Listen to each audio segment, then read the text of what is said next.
Halo teman-teman, ketemu lagi bersama gue Resatnan. Kali ini gue akan membahas soal kemenangan Persija Jakarta atas Persis Solo yang terjadi di Stadion Patriot Candrabaga Bekasi Minggu 31 Juli 2022 petang.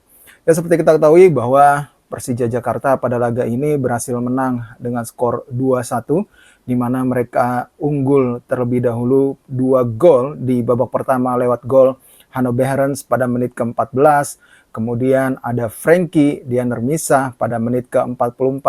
Pada babak kedua, Persija colongan di menit awal, yaitu pada menit ke-48 lewat gol Samsul Arif. Namun itu menjadi gol terakhir di laga ini dan Persija berhasil menang dengan skor 2-1. Yang menjadi perhatian adalah sebenarnya lagi-lagi di sini Persija walaupun menang ya sebenarnya permainannya masih mengkhawatirkan gitu, terutama dalam hal pertahanan ya, dalam hal transisi bertahan gitu, karena kecolongannya Persija seperti kita ketahui bahwa diawali dari sebuah skema serangan yang begitu cepat dari sisi sayap.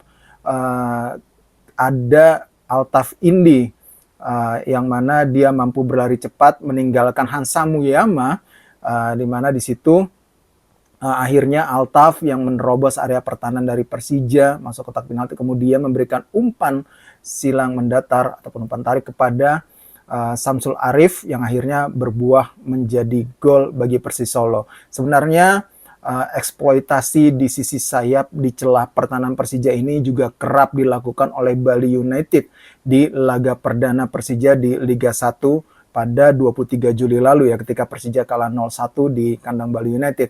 Ini sebenarnya harus menjadi evaluasi juga bagi coach Thomas Doll, bagaimana ketika dua back sayap itu telat untuk membantu pertahanan, maka akan kesulitan 3 back tengah yang dia pasang gitu.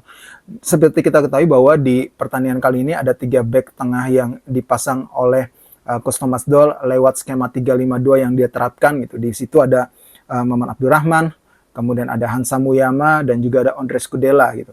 Kudela menyisi agak sedikit ke kanan, kemudian Hansa Muyama di sisi kiri dan di tengahnya adalah Maman Abdurrahman gitu. Kemudian 2 back sayap ada Firza Andika di sisi kiri dan juga ada Frankie Misa di sisi kanan. Dan ketika mereka berdua begitu rajin membantu penyerangan, tapi terkadang ada celah di situ karena ada gelandang yang agak telat untuk bisa menutup aliran serangan dari lawan. Nah, ini yang terus nampaknya akan menjadi celah yang akan coba dieksploitasi oleh tim lawan dan mungkin sudah dianalisis ya oleh para pelatih dari klub lain untuk bisa membombardir pertahanan dari Persija Jakarta. Beruntung tadi beberapa kali Andri Tani mampu melakukan penyelamatan penting gitu di laga ini gitu, dan ini nampaknya akan menjadi sebuah evaluasi juga soal transisi negatif ataupun transisi dari menyerang ke bertahan yang dilakukan oleh Persija. Kalau misalkan transisi itu berjalan baik, pertahanan Persija begitu solid, begitu kuat ya. Ada 5 pemain bertahan, kemudian gelandangnya juga ikut turun, hanya menyisakan Rico dan juga Kermencik di depan. Terus yang menarik juga yang disoroti dari laga ini adalah tampil baiknya Frankie Misa ya, yang mencetak 1 gol.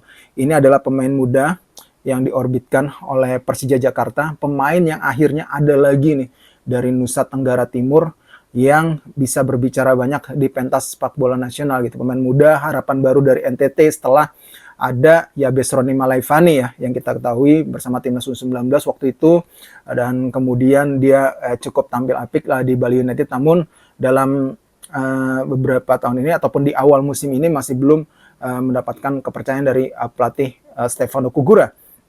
Dan akhirnya muncullah nama Frankie Dianermisa. Ya, pemain ini ya diharapkan juga bisa menjadi solusi di sisi kanan pertahanan ataupun back sayap kanan yang memang dibutuhkan oleh Persija Jakarta selain ada Rio Fahmi di situ. Dan ketika Frankie Misa diganti tadi, ada beberapa pemain yang juga difungsikan sebagai back atau full back ya di sisi kanan ya. Salah satunya ada tadi Muhammad Ferrari. Ya, kemudian yang menarik lagi adalah bagaimana di sini akhirnya Abdullah Yusuf Helal melakukan debut bersama Persija Jakarta. Bisa dibilang pemain ini dimasukkan pada menit ke-64 menggantikan Hanif Syahbandi, yang mana ya bisa dibilang cukup baik lah penampilannya, ada impresi yang positif dari Abdullah Yusuf Helal dari penampilan perdananya di Liga 1 musim ini. Beberapa kali dia juga mampu merepotkan lini pertahanan dari Persis, bahkan ada sekitar 2 kali dia, kalau saya tidak salah, melakukan ancaman ke gawang Muhammad Riyandi yang itu nyaris saja berbuah gol gitu. Dan kita tunggu lagi proses adaptasi dari Abdullah Yusuf Helal. Bagaimana dengan Mikhail Kremenchik? Ya memang dia tidak mencetak gol di laga ini, tapi pergerakan-pergerakan yang dia lakukan mampu memecah konsentrasi dari lini pertahanan Persis Solo, dan itu membuat pertahanan Persis Solo agak sedikit bekerja keras, dan itu membuka ruang bagi pemain lainnya. Jadi di sini Kremenchik memang mungkin sebagai tembok ya, dan tidak hanya mencetak gol tugasnya dia, tapi juga membuka ruang bagi rekan lainnya hingga dari lini tengah itu masuk untuk bisa mencetak gol. Rico Simanjuntak juga menjadi salah satu pemain yang berperan sangat baik di laga ini. Dia bisa dibilang salah satu pemain yang punya peranan penting bagi Persija di pertandingan kali ini. Pergerakan-pergerakan yang dia lakukan gitu, ada free roll ataupun tugas bebas yang diberikan kepada Rico di sisi depan. Dia mampu bergerak dari sisi kanan, dari sisi sayap, tengah, kemudian pindah lagi ke sisi kiri. Ini benar-benar cukup merepotkan lini pertahanan dari Persis Solo. Ya, selain itu kita harapkan ataupun kita tunggu saja nanti bagaimana perkembangan dari Persija Jakarta. Tampaknya memang Persija masih butuh pemain lokal lagi sih, harusnya yang bisa mereka datangkan untuk bisa terutama di sisi tengah ya gitu, untuk bisa membantu kinerja dari Hanno Behren selain Sahrian Abimanyu gitu. Itu yang nampaknya harus dibutuhkan lagi oleh Persija. Hanif tadi beberapa kali juga ya sempat dia memang beberapa kali ada miss ya, tapi saya rasa pastinya itu adalah hal yang biasa, ada up and down dalam sebuah permainan dari sosok pemain, dan kita harapkan Persija bisa terus berprogres. Begitu juga Persis Solo yang sebenarnya ini menjadi kekalahan kedua mereka gitu. Sebenarnya Persis Solo punya potensi ya untuk bisa berbicara banyak melihat skuad mereka saat ini gitu. Apalagi pemain-pemain muda mereka juga tampil sangat luar biasa. Altaf, kemudian ada Zanadin Faris gitu ya. Memang menjadi harapan bagi timnas Indonesia di masa depan gitu. Mesidoro juga, pemain asing mereka juga tampil baik sebenarnya di laga ini. Namun sayang sekali beberapa peluang yang didapatkannya gagal berbuah gol gitu. Ya, kita tunggu saja evaluasi dari coach Jackson F. Tiago setelah dia juga mencoret 2 pemain asing. Salah satunya adalah Aaron Evans ya, yang dicoret jelang laga melawan Persija Jakarta. Kita tunggu siapa pemain asing baru yang akan didatangkan oleh Persis Solo.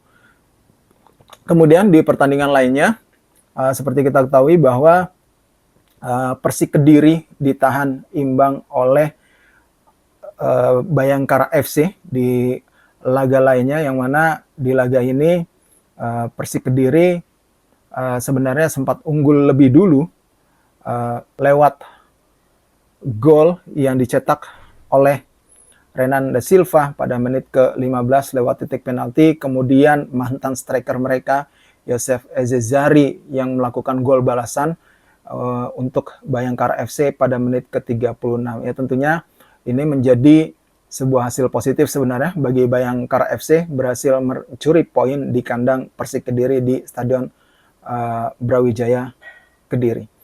Dan secara posisi klasemen, kemenangan ini membuat Persija Jakarta naik ke posisi ke-7 dengan 3 poin. Sementara bagi Persis Solo, mereka terdampar di dasar klasemen sementara dengan 0 poin dari 2 laga yang dijalani. Sementara itu Bayangkara FC masih berada di posisi ke-12 dengan 2 poin, dan Persik Kediri berada di posisi ke-16 dengan 1 poin. Kita tunggu lagi perkembangan menarik selanjutnya dari Liga 1 musim ini. Gua Ratnan mengucapkan terima kasih buat perhatian kalian semua, dan sampai jumpa lagi.